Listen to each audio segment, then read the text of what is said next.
nosso papo com a Daniela Braga Paiano, que vai contar pra gente um pouco sobre essa obra Multiparentalidade, Espaços em Construção, nesse dia 7 de fevereiro de 2025. E ela já está aqui super pontual. Olá, olha, já até me convidou aqui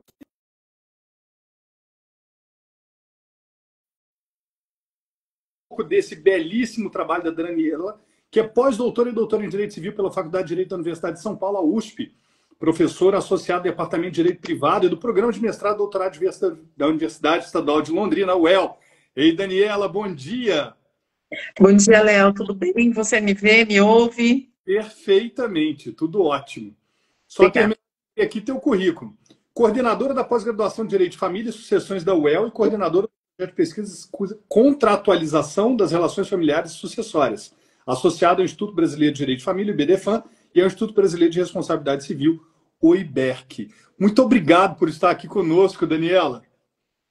Léo, eu que agradeço a oportunidade de poder falar com você hoje, a oportunidade que a editora Foco me deu para poder publicar essa lindeza de livro aqui da multiparentalidade, né? Agradeço imensamente, né, poder conversar com vocês hoje e ter aí um público presente dos nossos alunos, que eu estou vendo que estão entrando, então eu já deixo aqui o meu carinho a todos eles. Obrigada. Que bom, olha, para a gente é um prazer enorme quando a Roberta trouxe a obra para casa. A gente trata sempre como se fosse um ente da família, né? A gente fala casa, porque quando eu falo que o livro passou pelo crivo da Roberta, é porque, de fato, o mercado profissional vai ganhar muito, o mercado acadêmico cresce com obras como a sua, viu, Daniela? Muito obrigado por ter escolhido a editora. Obrigada a vocês. A Roberta realmente ela é excelente. E assim, quando a editora falou, olha, foi aprovado, né? A editora falou, não foi aprovado. Eu fiquei tão feliz, eu fiquei muito feliz. Foi assim um presente, foi final do ano que veio, né? A aprovação. Então, para mim, foi um presente de Natal e agora um presente de Ano Novo, que acabou de chegar, né? Então, eu fiquei muito feliz com a oportunidade de publicar pela editora Foco também. Obrigada. E olha, só fazer uma defesa aqui da Roberta. É claro que eu não conheço todos os processos editoriais do país, né? Imagino que existam bons projetos, bons processos, mas o que eu posso dizer é que a Roberta lê todos os livros, faz comentários, faz sugestões, ela vive cada uma dessas com vocês. Então, é um trabalho muito bonito que você trouxe para a gente só pode agradecer isso. Daniela, esse trabalho ele é fruto da sua pesquisa para o pós-doutorado, né, que aconteceu em época de pandemia, né? Uhum. O tema da multiparentalidade ele não é um tema absolutamente novo, mas eu gostaria que você, para começar esse papo, contextualizar para aquele que nos ouve no Spotify, ou pelo YouTube, ou no site da Amazon ou da Martins Fontes, do que se trata? A gente está falando de direito de família, mas qual que é o cerne da questão que envolve a multiparentalidade, que, por óbvio, a gente pode deduzir, mas, tal como outros institutos de direito, a gente também pode confundir, né? Uhum. Então, eu estudei essa temática da multiparentalidade quando eu defendi meu doutorado na Universidade de São Paulo, em 2016. Sim. A defesa, salvo engano, foi 8 de junho, e estava para ser julgado pelo STF a possibilidade jurídica dos múltiplos vínculos parentais. Então, todo dia eu entrava no site do STF, dava um F12 ali para ver se, né, minha tese estava certa ou errada, né? E aí eu defendi antes de sair o julgamento. Para a felicidade, não só minha, mas para as pessoas que vivem essa realidade, Léo, o STF, na sequência, no ano de 2016, ele entendeu pela possibilidade jurídica da multiparentalidade. Então, vamos lá. O que é a multiparentalidade? Se a gente pegar hoje o Código Civil e abri-lo, o artigo 1593 vai dizer assim para a gente, que o parentesco ele é natural ou civil. Ou seja, ou a gente tem um vínculo consanguíneo, ou a gente tem um vínculo que advém da lei, a exemplo da adoção, né? O Código atual não traz em nenhum momento a expressão, se a gente der um Ctrl ali, L, né, se eu não me engano, socioafetividade.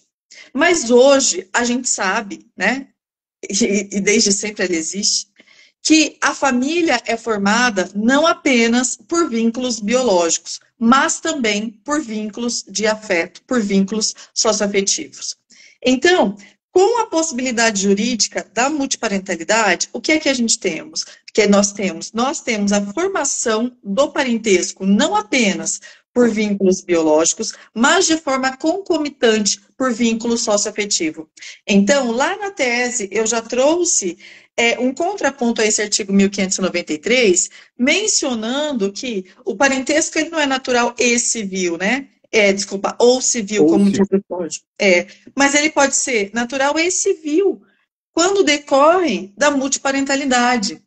E aí tem o desembargador do Estado de São Paulo, o doutor Eduardo Gesse, a quem eu mando aqui meu abraço, no livro dele também, que ele trata da multiparentalidade, ele diz assim, olha, lá atrás, quando o legislador elaborou o Código, né, de 2002, ele não ia prever, ele usa essa expressão, o melhor dos mundos, que é esse vínculo concomitante da possibilidade da multiparentalidade. Né?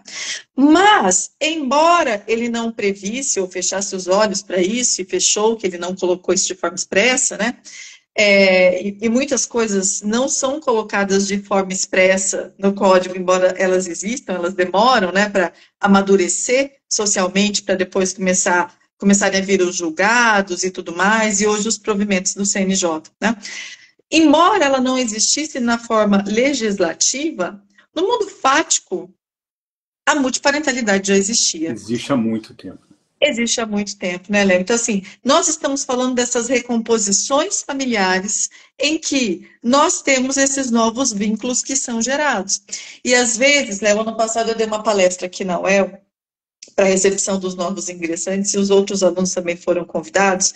E, ao final da palestra, uma aluna chegou em mim falou assim, professora, essa sua palestra foi para mim. E ela me mostrou, ela era do 5º ano, ela se forma agora, que a gente está com o calendário um pouco atrasado. E ela me mostrou o RG dela, Léo. E ali ela falou, olha, tá aqui, ó, tá o meu padrasto e tá o meu pai, né? E a minha mãe. Então, ela tem 2 pais e uma mãe. Em uma formatura que eu fui, aqui dos alunos da UEL, a oradora, que nem tinha sido minha aluna, ela disse assim, que ela agradecia aos estudiosos de direito de família, porque por conta da possibilidade jurídica da multiparentalidade, o padrasto dela se tornou pai e foi inserido no registro. E esse padrasto foi quem criou essa menina, foi quem custeou essa menina, foi quem deu amor no dia a dia dessa filha, né? Então, assim, é muito bonito quando a gente vê que os nossos estudos estão, de fato, fazendo um diferencial na Sim, vida dessas pessoas, Léo. Isso é muito bonito, sabe? é mesmo. São histórias de amor que agora o direito acolhe, né? Exatamente. Nossa, que legal. E o livro, Daniela, ele não tem uma conotação puramente acadêmica, porque lá nos anexos você traz documentos importantíssimos que podem ajudar ao jovem advogado, ao estudante, né? Anexos desses que eu separei aqui para dizer que são o primeiro, que é um documento histórico, que é a primeira sentença que reconheceu a multiparentalidade, que é o caso Ariquemes. O anexo 2, documento de reconhecimento de filiação socioafetiva em cartório. Documento de filiação biológica em cartório, que é o anexo 3. E o 4 é o reconhecimento de filho socioafetivo, que é o formulário de perguntas. Daniela, isso é uma forma de abrir as margens do conhecimento, de facilitar o procedimento. Qual foi sua intenção ao inserir não só os documentos históricos, mas documentos de ordem prática no livro? Eu acho que as pesquisas, né, a gente sempre norteia os nossos pesquisadores aqui do PPGD da UEL, né, que essas pesquisas tragam algo prático para quem for ler. Que não fique um livro só para quem por exemplo, do mundo jurídico, especificamente de tal ponto. Mas isso tem que trazer algum adicional ali no conhecimento de uma pessoa que não sabe o que é isso aqui, mas pode aprender e pode aplicar na vida prática dela, né? Então, eu sempre falo para eles assim, ó, tragam julgados dessa temática, né, do que eles estiverem pesquisando, veja se tem algum provimento, veja se tem algum aspecto prático. E eu acho que a gente tem que, nas pesquisas da academia, nós precisamos ter esse viés de cunho prático, para que a gente decodifique o direito e para que a gente possa efetivar direitos. Eu vou dar um exemplo, né? Eu estou buscando arrumar algumas certidões aí para tentar a dupla cidadania, E aí eu falei assim, nossa, mas eu vou ter que entrar com um processo, né, para poder retificar o sobrenome lá de alguns parentes, né? Daí, não, isso pode ser feito em cartório, né? Então, tem uma petição que você faz aqui e manda lá para o cartório um requerimento simples para que você corrija aquilo lá sem aquela dificuldade de entrar com o processo. Então, assim, a gente precisa desmistificar certas coisas que estão desjudicializadas. Essa tendência da extrajudicialização, ela facilita muito a vida das pessoas. Então, às vezes, a pessoa não sabe que ela não precisa entrar em juízo, que ela pode ir no cartório e fazer isso. Então, a minha intenção, Léo, quando eu trouxe, além desse documento histórico, que é a primeira sentença, que eu peguei aqui no site do professor Flávio Tartucci, foi trazer esses outros documentos para facilitar. Então, assim, como é que é? Eu vou estar lá no cartório do Tatuapé, né? Então, eu faço aqui a referência a esses locais que eu peguei, e aí trouxe aqui em anexo. Então, assim, como é que é? Quais documentos que eu tenho que levar? O que eu tenho que preencher? Eu acho que isso traz muito, assim, a praticidade da extrajudicialização e a concretização dos direitos.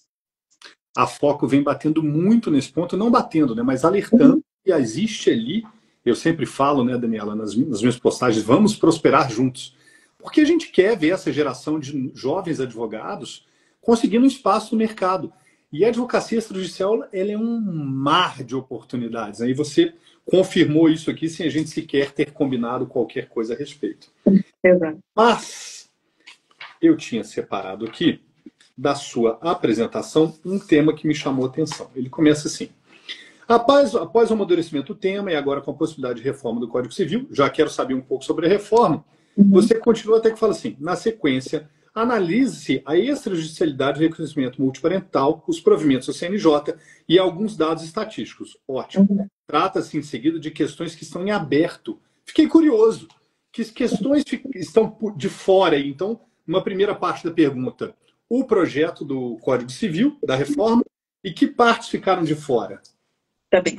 Vamos lá. Então, assim, era uma necessidade que a socioafetividade fosse inserida na proposta de reforma do Código. E eu vejo que na proposta de alteração do Código em direito de família, nós tivemos vários avanços.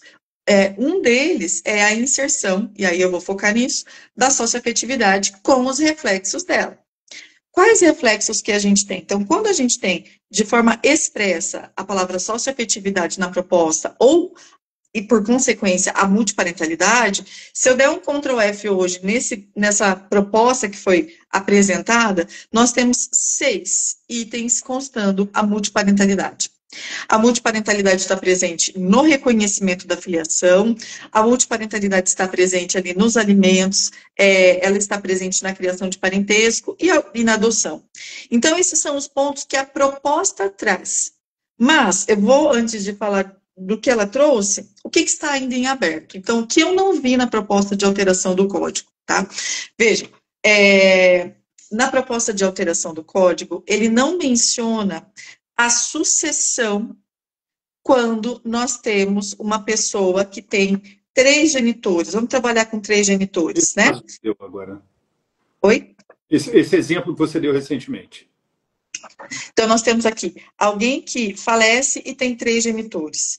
Na parte sucessória, lá no artigo 1836 seguintes, o que a gente tem? Na sucessão dos ascendentes, ela é dividida em linhas, paterna e materna. 50% para cada linha. Se essa pessoa falece sem descendentes, se não é casada, a herança dela vai para os pais. Mas e se ela tiver 3 genitores? Eu acho que o Código poderia ter deixado de forma expressa a multiparentalidade na eventual sucessão de quem falece e tem 3 genitores. O professor Gustavo Tepedino, ele coloca e sugere lá na obra dele que seja feita por troncos.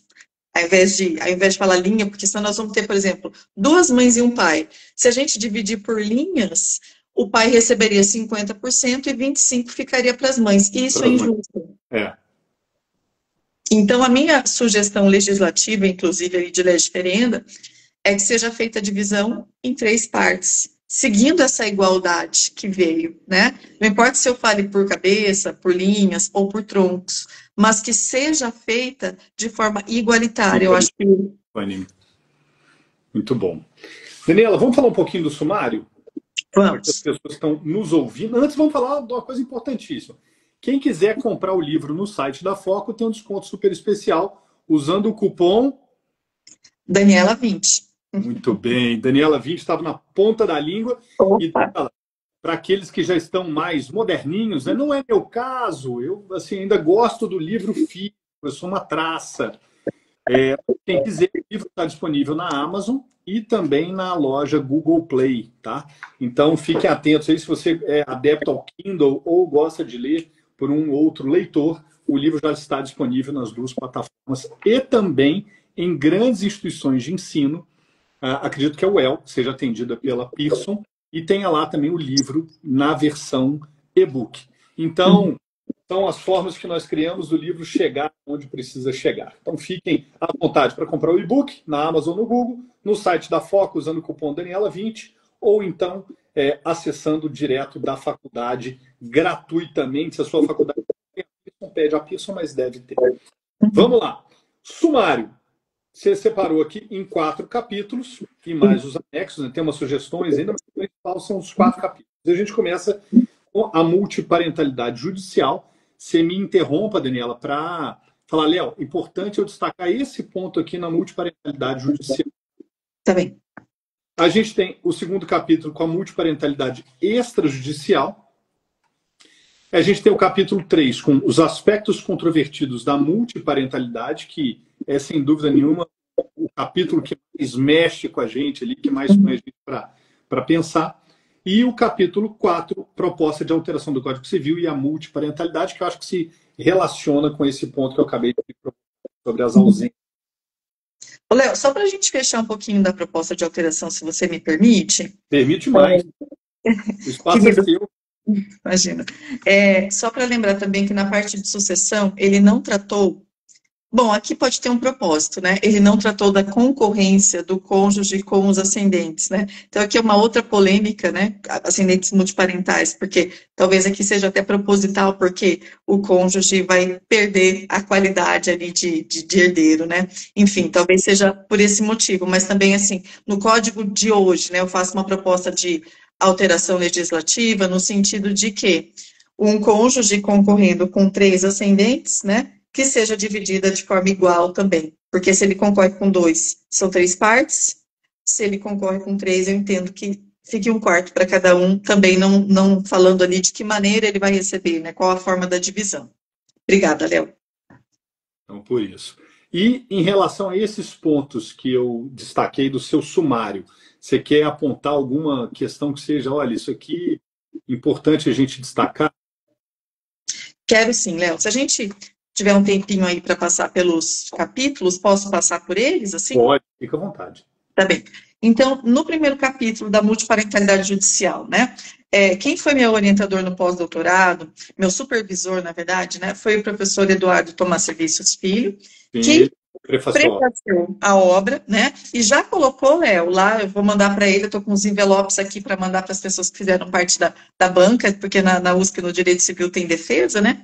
Já vou mandar para o professor Davos Maluf, para a professora Silmara Quinelato, professor Luciano Anderson, para a USP e professor Eduardo. E aí o professor Eduardo disse assim, ó, primeiro você tem que apresentar o tema para o leitor, porque não quer dizer que ele leu o seu livro lá da tese, né? Então, eu trouxe os antecedentes, né? Qual que era o estado da arte, por que surgiu a multiparentalidade, por que chegou no Supremo, quais foram os embates travados ali nos votos, como chegou no recurso extraordinário 890-060 de Santa Catarina, qual foi a tese fixada, né? E aí eu analisei, daí eu começo a avançar. O que veio depois disso, de 2016, que foi o julgamento? Então eu pego e ele me orientou no seguinte sentido, vamos lá então, a STF julgou, então vamos ver como que isso se aplicou nos tribunais inferiores, né?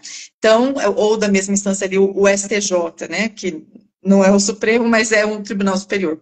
Então, eu analisei todos os casos de multiparentalidade no STJ, né, o porquê que foram deferidos ou não, né?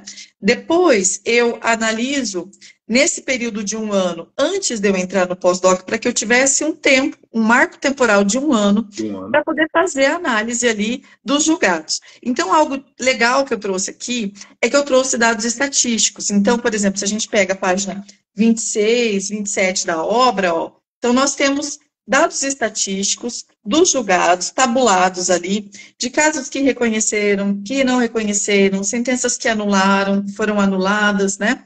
Quem propôs a ação, o professor Eduardo também fez essa sugestão.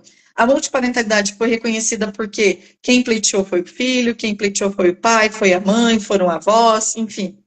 Então, isso é trazido ali na obra quando eu analiso os dados no TJ São Paulo. Como eu estava fazendo um pós-doc lá, e a base de dados dele, do TJ São Paulo, é muito boa, assim, a gente consegue acessar, analisar vários julgados, então, eu escolhi essa base de dados, trazendo o termo livre, multiparentalidade. E aí eu fechei esse primeiro capítulo, Léo, falando dos aspectos favoráveis e contrários, porque a gente sabe que tem institutos ou pessoas que são contrárias à tese da multiparentalidade, né?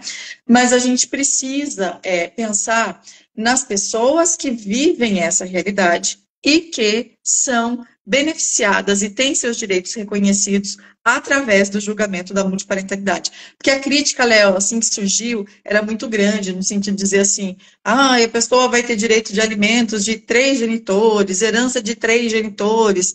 Sim, pessoal, mas assim, não é todo mundo que tem a sorte de ter genitores que têm herança, que são ricos para pagar, né, alimentos de forma razoável. A regra no Brasil é essa, né? A regra é, né, que as pessoas não têm genitor, né? Falta, né? Às vezes a gente tem um número muito grande de monoparentalidade. Por quê? Porque o pai não aparece, né? Então Verdade. são as mães solo. Então é muito crescente esse número. Então esse destaque aqui para o primeiro capítulo. Perfeito. Posso passar pelos outros também, Vamos. Léo? Tempo? Esse é o momento. Obrigada. Então, por exemplo, na extrajudicialização, né, eu mostrei a evolução da tendência da extrajudicialização, mencionando que hoje, áreas voltadas para o direito de família, a gente pode trazer no viés extrajudicial, até o reconhecimento da filiação socioafetiva, que tem os anexos lá. Então, assim, eu percebo que há um tempo, desde 2012, 2010, nós temos o projeto Pai Presente, que alguns tribunais fizeram, né, e levaram para a escola, dizendo assim, olha, né, você que é pai, vamos reconhecer. Por quê? Porque várias certidões de nascimento não estampam o genitor masculino ali no registro, né? Então, tem uma tendência para estimular, de algum modo, né? Vamos reconhecer os nossos filhos. Então, eu trago essa tendência, e aí elas culminam no provimento do CNJ, o 63, e depois reformado em 2019, que veio o 83, permitindo, e aqui eu vou destacar mais um ponto, fazer um contraponto com a reforma, Léo, permitindo hoje que pessoas acima de 12 anos, desde que seja consensual, possa ter e provado vínculo socioafetivo, mediante alguns outros requisitos, possa pedir a multiparentalidade na via extrajudicial. Agora, eu destaco um ponto negativo da reforma, porque lá na reforma, o artigo 1617, deixa eu ver qual letra que ele fala isso. Letra C. Ele fala que a reforma, que a multiparentalidade pode ser reconhecida na via judicial ou extrajudicial, mas ele menciona que na via extrajudicial será para pessoas maiores e capazes, desde que haja concordância. Então, eu vejo um retrocesso nesse ponto da reforma. Por quê? Porque hoje eu posso ter 12 anos, 13 anos e ir lá no cartório conseguir o reconhecimento. Mas, se a reforma passar da maneira que está, eu só poderei fazer o reconhecimento extrajudicial de pessoas maiores e capazes, tá? Então, a gente faz essa análise ali dos provimentos. E depois eu entro nos pontos controvertidos ali da multiparentalidade. E aí eu não sei qual que você prefere que a gente dê uma ênfase aqui, Léo. Olha, eu gosto muito da questão das inseminações caseiras, né? Porque é uma como diria o direito penal, a cifra negra. Vamos lá, então, eu também. Ainda bem que você escolheu essa, Léo. Não foi combinado, mas tá indo legal, tá fluindo, né? As escolhas estão... Vamos lá. Qual que é o problema da inseminação caseira, tá? Para algumas pessoas, enfim. O que é a inseminação caseira? A técnica da inseminação caseira, muito utilizada por casais homoafetivos femininos, que não possuem condições financeiras, em sua maioria, de ir para uma clínica de fertilização, cujo valor está em torno de 50 mil reais, né? Ou às vezes 12 mil, primeiro procedimento, mas enfim, todo ele é custoso. Para Né? uma primeira tentativa, né? Oi? Para uma primeira tentativa. Exato, exatamente, porque tem uma primeira tentativa que muitas vezes não vinga, né? E aí, então, as pessoas se utilizam dessa inseminação caseira, que elas se encontram através de sites da internet, né? Que tem os positivos lá. Então, assim, alguém que já doou, que o filho nasceu, ele fala, olha, eu sou 5 positivos. Significa que cinco crianças nasceram da doação que ele fez, né? Eles não mencionam ali valores. Uma vez eu li uma reportagem na Folha de São Paulo e a pessoa dizia que ela tinha um caráter altruísta e que ela não cobrava, só cobrava o hotel para poder fazer a coleta ali do sêmen, tá? Então, assim, ó, qual é o gasto que eu tenho? Pensando, né? Eu pego um frasco que eu compro numa farmácia e uma seringa, né? Hoje existe o kit, mas se eu for na farmácia pegar o frasco e a seringa, eu vou gastar R$ 5,17. Em torno disso. Esse é o valor, né, da inseminação caseira. Então, o homem, ele ejacula nesse frasco e aí, então, colhe-se com a seringa o sêmen e introduz na mulher, sem ter a relação sexual. E aí, se a criança nasce, né, geralmente eles colocam ali no papel que ele não faz parte do projeto parental. E aí, então, quando essa criança nasce em um lar que nós temos 2 mulheres, né, uma mulher vai gerar a criança, ela vai nascer, e a criança vai ter o registro da mãe que gerou, a mãe parturiente. E aí vem o problema da mãe não parturiente, que tem esse projeto parental e quer ser inserida no registro. O provimento do CNJ, quando ele fala da possibilidade de inserir, né, a outra genitora, quando feito em clínica de fertilização, que a gente trata aqui no livro também, ele fala assim que tem que ter uma assinatura do diretor da clínica mencionando que elas fizeram o procedimento em uma clínica. E aí sai o registro já em nome das mães. Então, assim, ó, a consequência jurídica da inseminação caseira vai ser a questão do registro. Não vamos analisar aqui outros aspectos. E essa criança, é claro que ela tem o direito de registro, né? Tanto que agora, faz um mês mais ou menos, foi julgado lá no STJ, alguns meses, né? A possibilidade da mãe não parturiente ser inserida no registro. Mas a menininha já tem 2 anos de vida. Minimamente já se criou um vínculo socioafetivo ali. Uhum. Né? Então, o que é que a gente tem? Foi postulado, inclusive, pela Maria Berenice Dias, que esse provimento do CNJ seja alterado no sentido de que, se as mães se utilizam da inseminação caseira, ou se qualquer pessoa se utiliza da inseminação caseira, que possa a outra ser inserida no registro. Porque se for assim, ó, uma gravidez de uma mulher que tem um projeto parental sozinho, ela vai registrar normalmente, só no nome dela. Se é um casal hétero, eles não precisam dizer que foi uma inseminação caseira, eles vão registrar o nome deles.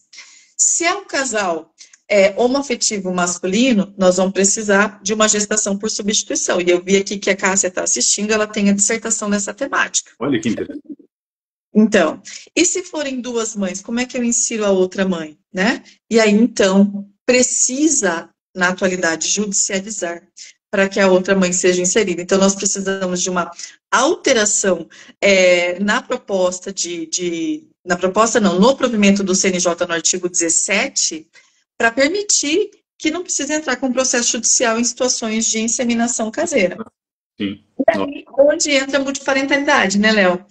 A multiparentalidade na inseminação caseira ou também nas técnicas feitas em clínica, elas podem gerar a inserção desse doador do material genético, primeiro, se ele fizer parte de um projeto de parentalidade, seja em clínica ou seja na inseminação caseira.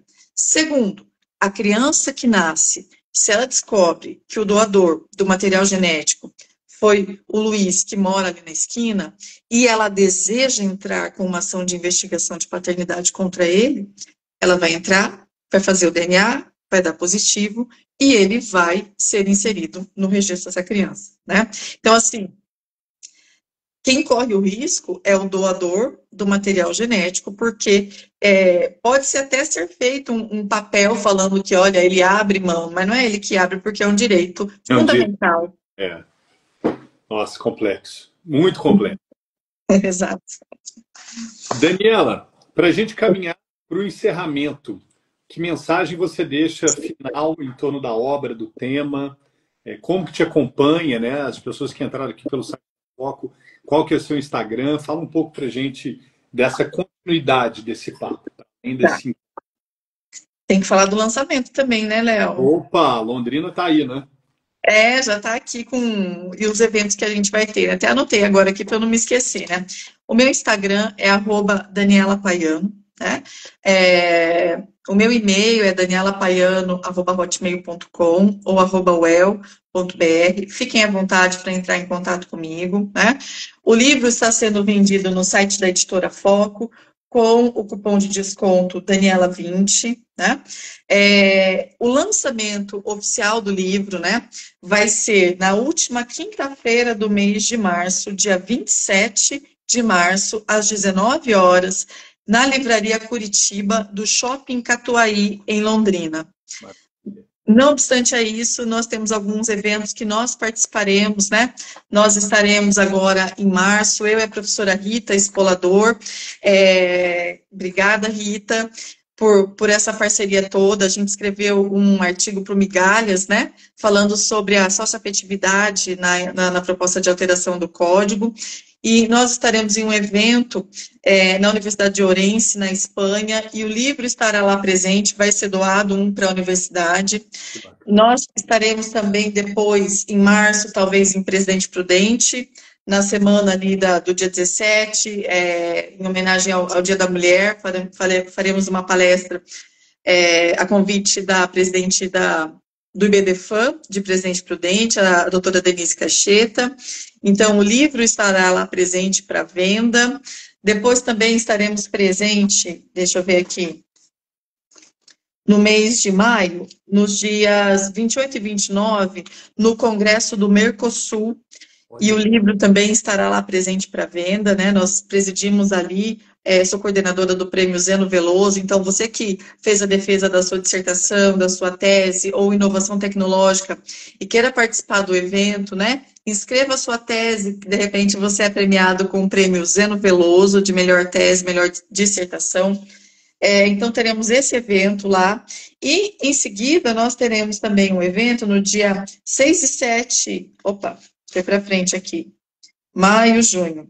5 e 6 de junho, na USP Ribeirão, né? A convite da professora Yara e a convite da presidente da comissão do IBDFAM Pesquisa, a professora Fernanda Las Casas. Vai ser um evento de pesquisa, então você que é pesquisador que está nos assistindo, que quer inscrever seu trabalho, entra lá no site do IBDFAM, pegue o edital, mande o seu trabalho para o evento e o livro estará lá presente também. São esses eventos que a gente tem aqui por enquanto, Léo. Que maravilha. Eu espero que a Eliane esteja conectada a todos eles, em todos eles. Já passei todos para ela. Bom, fico feliz. Daniela, obrigado pela sua presença, pelo seu carinho em expor um tema tão sensível e bonito para a gente, um tema tão competente, tão integrada. Né? A gente percebe quando o autor ele vive o tema, né? E é teu caso. Muito obrigado por estar aqui conosco.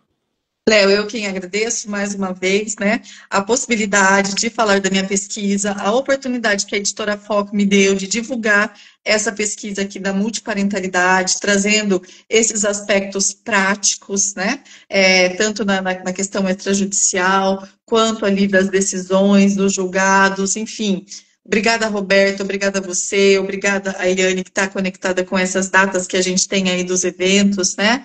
Obrigada aos meus alunos, à professora Rita e aos demais ouvintes que estão aqui presentes, né, nos ouvindo hoje nessa live. Obrigadíssimo pela oportunidade. Obrigada, Bia, Gustavo, Cássia, Francisco. Nós é que agradecemos. E a todos que nos acompanharam, fiquem com Deus, com saúde e até o próximo encontro aqui da Foco. Um abraço. Obrigado, Daniela. Excelente. Obrigada, gente. Obrigada, Isa. Bom final de semana. Um abraço.